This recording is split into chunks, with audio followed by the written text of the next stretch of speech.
Oops, excuse me. Good morning, CAPPA. My name is Heather McCullough, and I am recording a 15-minute breastfeeding. Oops, that's not going to work out.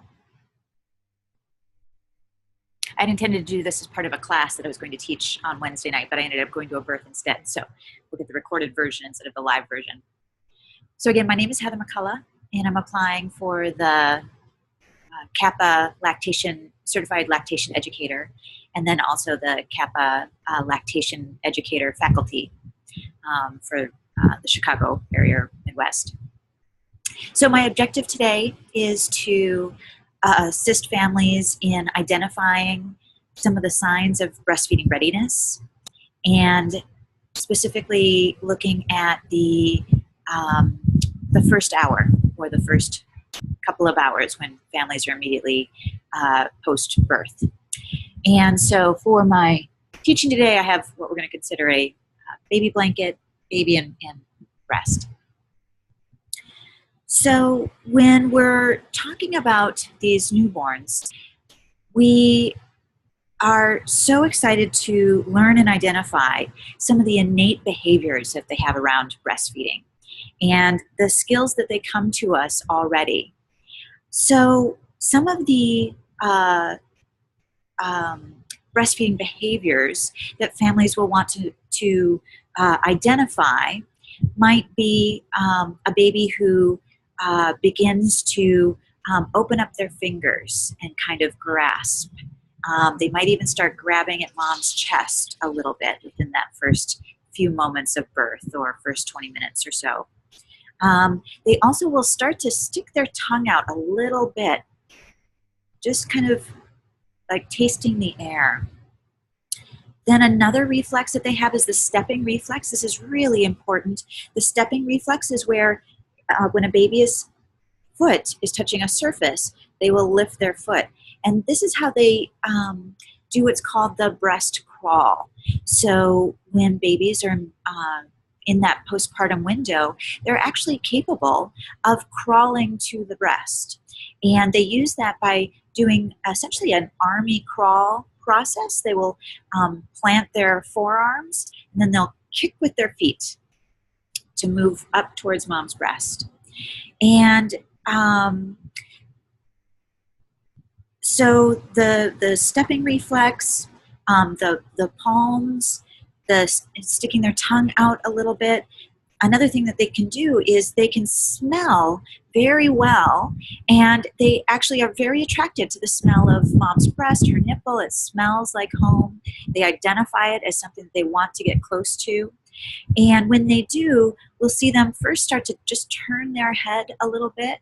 And then as they get even more breastfeeding ready, they'll start to lift their head. This is often right around the time that they're really opening their eyes. And here's where I was just at a birth where this baby did it. It was just so beautiful. She, once she saw her mother's face with her eyes open wide, at first, many babies are kind of scrunched up. It's kind of shocking to them that they're born, and it was a big process, and there's bright lights and big sounds. And then over time, we'll see them kind of blink and then open their eyes and keep their eyes open wider. And this baby, once she saw her mom, she would not do anything that would cause her to lose that eye contact. She just had to stare at her mom. And so breastfeeding positions that assist with babies looking into at their mom's face can be really helpful also. So we'll talk about that. So when babies are doing that head lift, that is a great opportunity, if they're not already there, to start being close to the nipple. And in fact, during this whole process, ideally, a baby's nose is very close to the nipple. Now, when babies are born, often the provider or the nurse will place baby between mom's chest. We know that that's perfect. That gives mom the ability to take a nice deep breath, baby an opportunity to hear her heart, be warm. The nurse will take a softer cloth than this and dry the baby. And we know that babies can lose some temperature from the amniotic fluid just being wet. So it is important to dry. We can do that very gently, although sometimes they do it a little bit more intensely because they want to help babies cry if they're not. And then this is an opportunity just to, keep a nice warm blanket on baby. A couple of moments, letting the family be together. And then in the next little bit, we'll start to see the baby doing those hand movements, starting to kick a little bit with their feet. And then it would be helpful if mom can kind of bring baby down towards her breast and just helping baby be near and smell. And the baby might just, use that as a pillow for a while, and that's perfect. And then what we'll start to see is that hand grasping over on one side, maybe that tongue, maybe licking a little bit, maybe a little bit of a head side to side. And then we'll start to see that baby lift their head. So one of the latch techniques that we'll talk about is the asymmetrical latch. And this is a tool or a position that helps babies gather more of the breast tissue into their mouth and have a deeper latch. So let's talk about why that's important. So when we're looking at the breast, many people might think that the milk comes out of the darker tissue, which is the areola. But in fact, it's deeper within the breast tissue. So when a baby is latching, what we're trying to help them do is gather all of this tissue in their mouth. And the nipple, hopefully then, is also deeper in the baby's palate. So now I'd like to ask everyone in the class to take their tongue and find the hard palate, which is the first part of the roof of your mouth. And then roll your tongue back until it comes to the soft palate. You'll feel that there's a ridge. And then you'll notice that in that soft palate, it opens up. It's like a big cave for most people. That's where the nipple should be. If the nipple is able to go back into that deep cave, then it's less likely to have any sort of irritation or pressure from the baby's tongue. So when babies go to latch, what we're working towards is a deep latch with the nipple. We can imagine that this is the soft palate of the mouth. We're hoping that the nipple, or we're helping the nipple go to the deep cave area, and then the baby's tongue is on the bottom of mom's breast tissue, and their upper gums and lips are up on the top, and tongue and gums. What moms may experience if they're having nipple discomfort or breast discomfort while breastfeeding is that perhaps a baby's tongue has moved forward and is actually moving on the nipple. And we know that when that's happening, it actually doesn't take very long before mom can have some discomfort and some damage, and often we'll see a misshapen nipple from that action. So we want to try to prevent that. So the way to prevent that is a deep latch. So when we have a baby who is positioned nose to nipple and is doing that head lift and then goes to latch leading with their chin. So partners, please remember that. I know partners often remember most from this class. So if baby comes to the breast leading with their chin and then rolling up on top,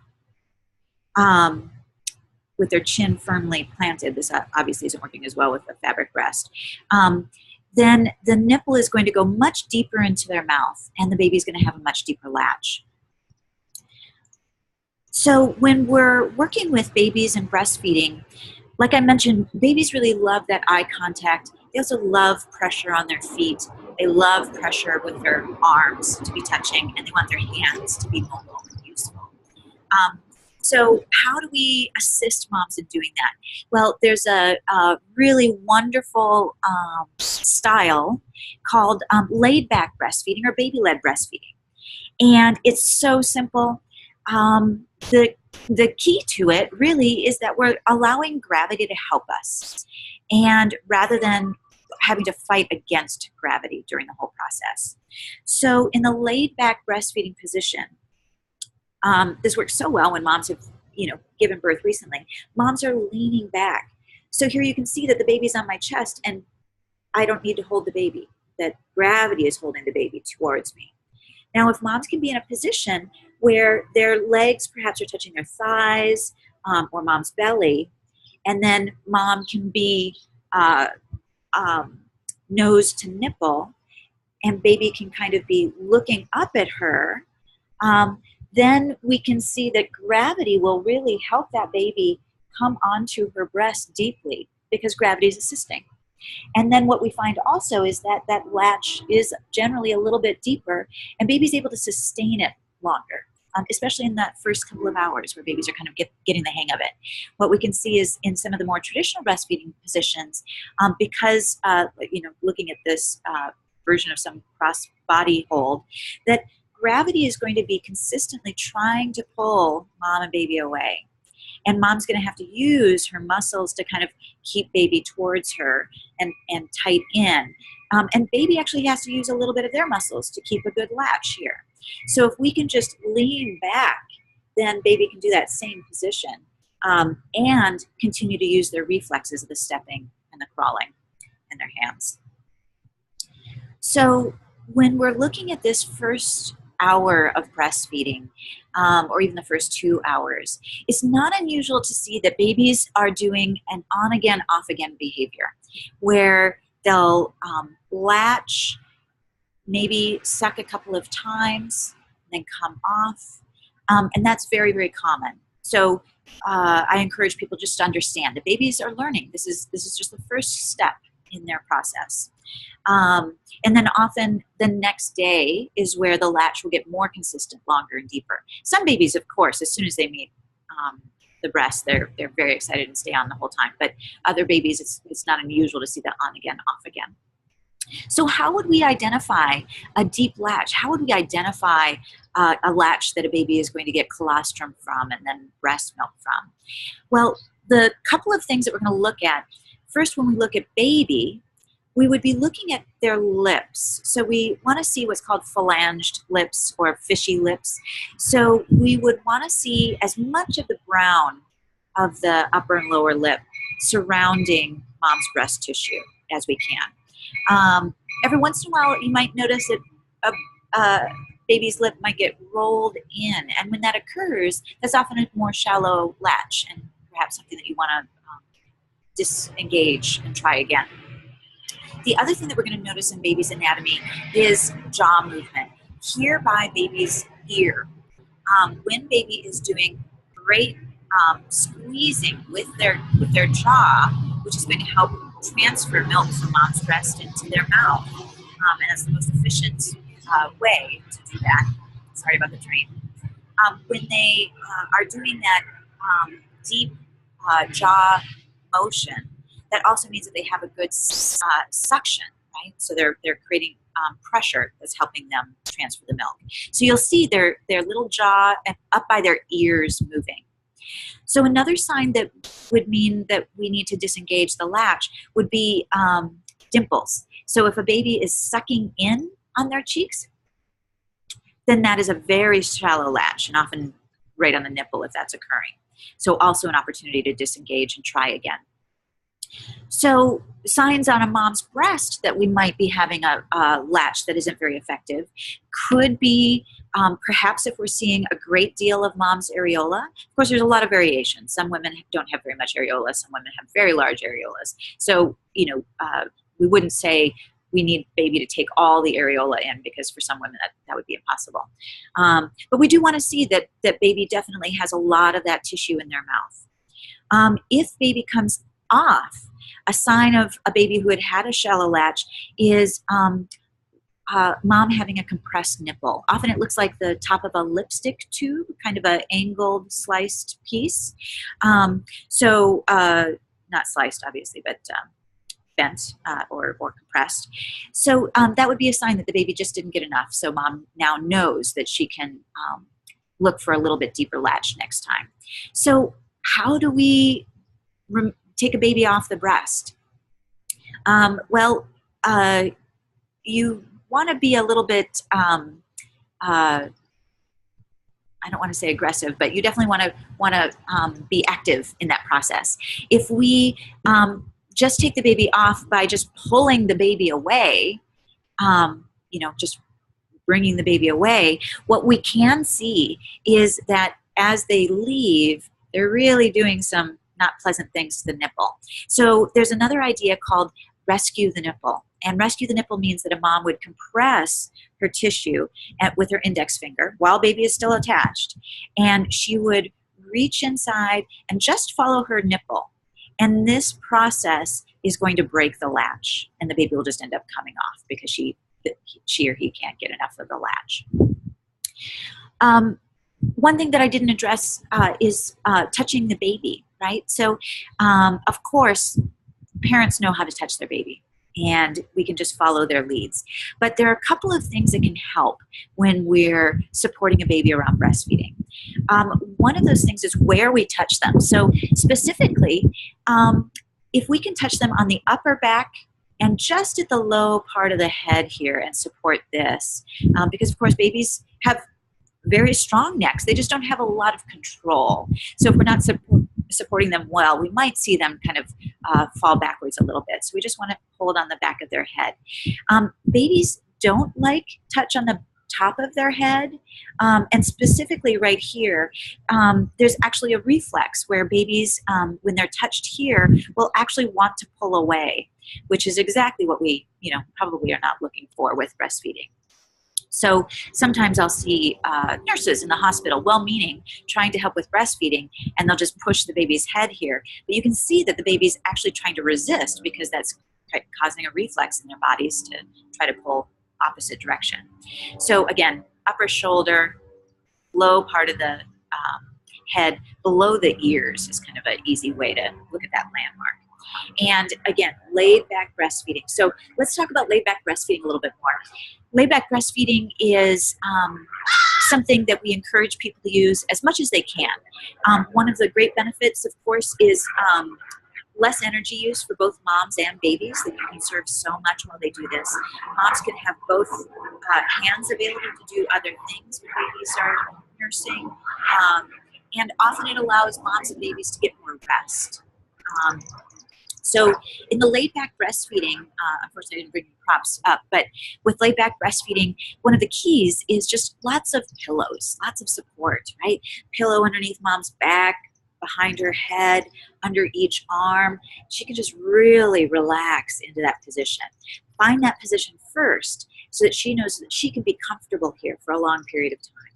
And then baby belly to belly, head in line with their bodies so that they aren't turning their head and trying to nurse. We want them in line, their head in line with their bodies. And then feet touching something, and an arm on each side of the breast. And that will help them really navigate how to get onto the breast. And then nose to nipple. And then when they lift their head and bring it in chin first, it's often a nice deep latch. The great thing about laid back breastfeeding is that it is really a 360 position. So while you're seeing me do up and down because I have to use my thighs, I don't have other surfaces which baby could be on.